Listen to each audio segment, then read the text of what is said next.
हरे कृष्ण। प्रिय श्रोताओं, भगवत गीता का प्रत्येक श्लोक जीवन के किसी गहन सत्य को उजागर करता है। आज हम 7वें अध्याय के एक ऐसे ही श्लोक पर चिंतन करेंगे जो भगवान की विभूतियों के साथ साथ हमारे जीवन में बल और काम की सही अवधारणा को भी स्पष्ट करता है।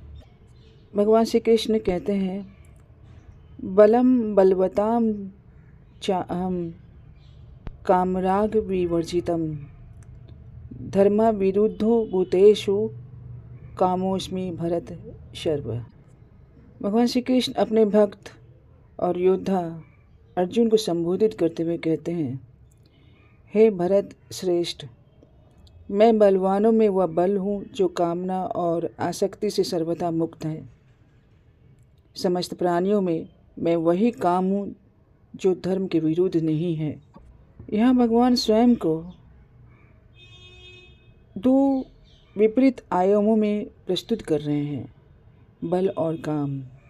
लेकिन इन्हें समझने के लिए हमें संसार के बल और काम से भगवान के बल और काम को अलग करके देखना होगा। सामान्यतः संसार में बल का अर्थ होता है शक्ति, जिसे किसी कामना को पूरा करने के लिए प्रयोग किया जाता है, पद, धन, यश पाने की लालसा में। और जब वह वस्तु मिल जाती है तो उससे आसक्ति या राग पैदा हो जाता है और फिर डर लगता है कि कहीं यह छिन नहीं जाए। यह बल एक बंधन बन जाता है, एक मानसिक गुलामी होती है। लेकिन भगवान कहते हैं, मैं वह बल हूँ जो कामना और आसक्ति से मुक्त है, यानी शुद्ध सामर्थ्य, निष्काम शक्ति। वह बल जिसका स्रोत अहंकार नहीं अपितु दिव्यता है, जिसका उपयोग धर्म की रक्षा, सेवा और न्याय के लिए होता है, न कि स्वार्थ सिद्धि के लिए।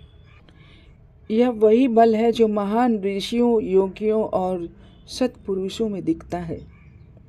और दूसरा शब्द है काम। संसार में काम का अर्थ अक्सर वासना, भोग और इंद्रिय सुख तक सीमित होता है। लेकिन भगवान कहते हैं, मैं वह काम हूँ जो धर्म के विरुद्ध नहीं है।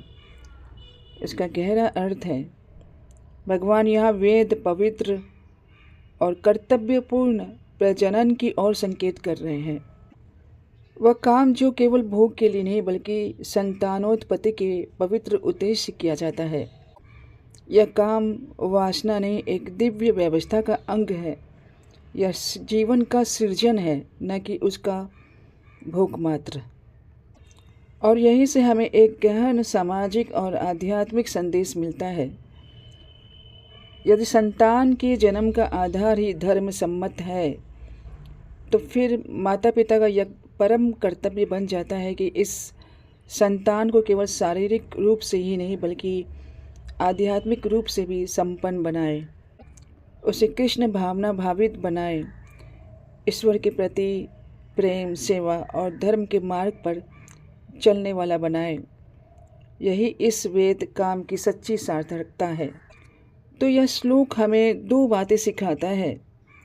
हमारा बल निष्काम होना चाहिए, शक्ति का प्रयोग दूसरों की भलाई, धर्म की स्थापना और स्वयं के विकास के लिए हो, न कि दूसरों को दबाने या स्वार्थ पूर्ति के लिए हो।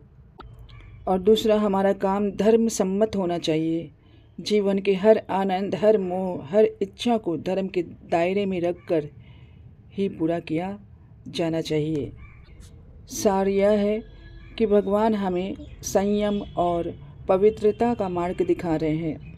वे शुद्ध बल के रूप में हमें निष्काम कर्म की प्रेरणा देते हैं और धर्म सम्मत काम के रूप में हमें जिम्मेदार सृजन की ओर ले जाते हैं। आइए हम इस ज्ञान को अपने जीवन में उतारने का प्रयास करें।